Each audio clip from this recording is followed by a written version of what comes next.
Recipe 1. Harper. The morning light streamed through the curtains, soft yet persistent, pulling me from sleep.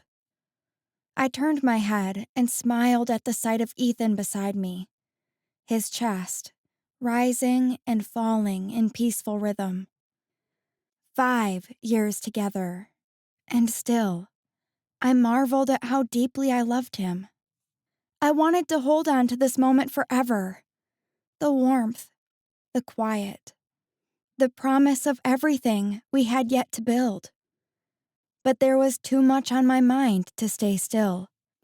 Reluctantly, I slipped out of the cozy embrace of our bed, careful not to wake him, and made my way to the ensuite bathroom to relieve myself.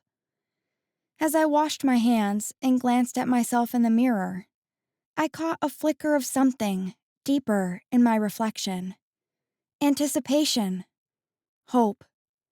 Today felt different, like the start of something new, something long overdue. I turned on the shower, letting the water rush over me, washing away the remnants of sleep. As I massaged shampoo into my curls, I imagined the life I craved, our family expanding, a child's laughter filling the house, and the restaurant I dreamed of finally becoming a reality. It was all so close, just waiting for me to reach out and take it.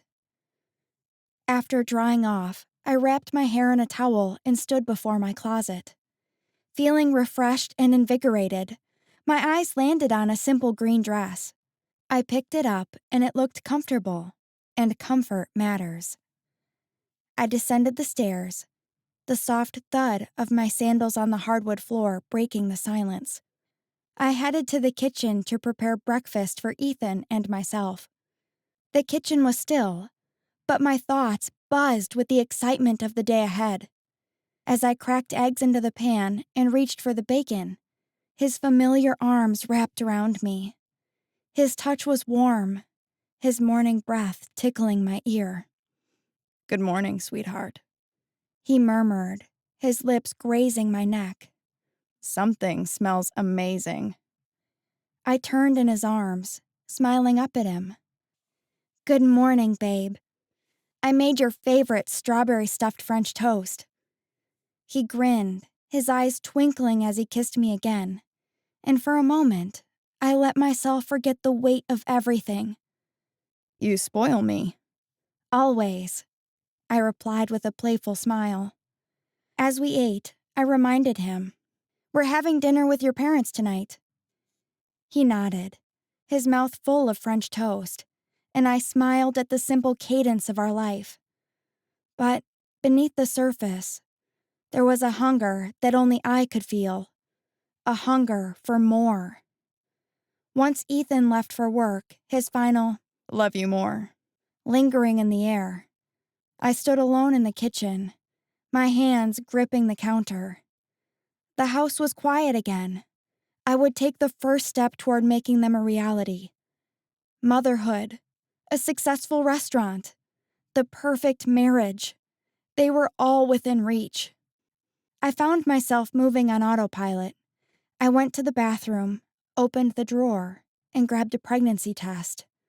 Something I had done so many times that the motions felt like second nature. My hands moved mechanically, following the routine I had memorized, but my heart pounded in anticipation, hoping this time would be different. I sat there, staring at the test, counting the minutes until it was ready. It felt like an eternity, but my breath caught in my throat when I glanced down. Another negative. The familiar wave of disappointment washed over me, heavier than before. I stood up, numbly throwing the test away and wiping my hands, trying to shake the sinking feeling. I wiped away a stray tear before it could fall, willing myself to stay composed. "It's okay," I whispered, my voice trembling. "I can do this. The next time is going to be positive." I tried to console myself, wrapping my arms around my body as if I could protect myself from the sadness pressing down on me. I took a deep breath and returned downstairs, blinking back the tears that threatened to spill. I was not going to let this break me. Not today. But no matter how optimistic I tried to be, one thought lingered, gnawing at me from the inside. Ethan never pressured me about us not being able to have a child since we began trying. But after a while, I stopped taking the test with Ethan around. I could not bear to see the flicker of disappointment in his eyes. No matter how much he tried to hide it, it was easier this way, shouldering it alone.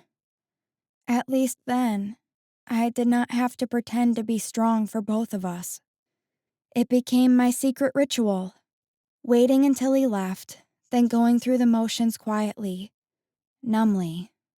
Each time I hoped for a different result, and each time I found myself standing in front of the mirror, holding back the tears that seemed to come so easily now.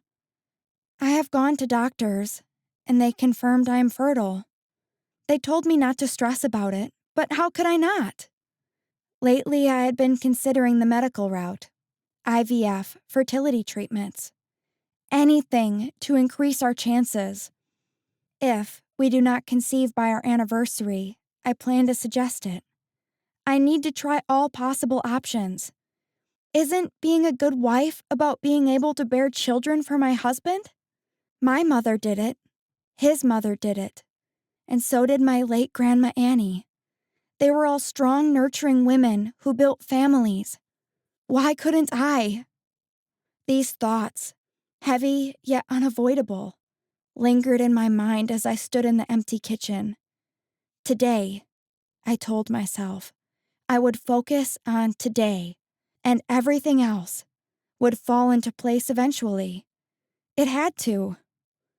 With a contented sigh, I tidied up, preparing the house for Miss Ellis, our housekeeper, before retreating to my home office to start the day.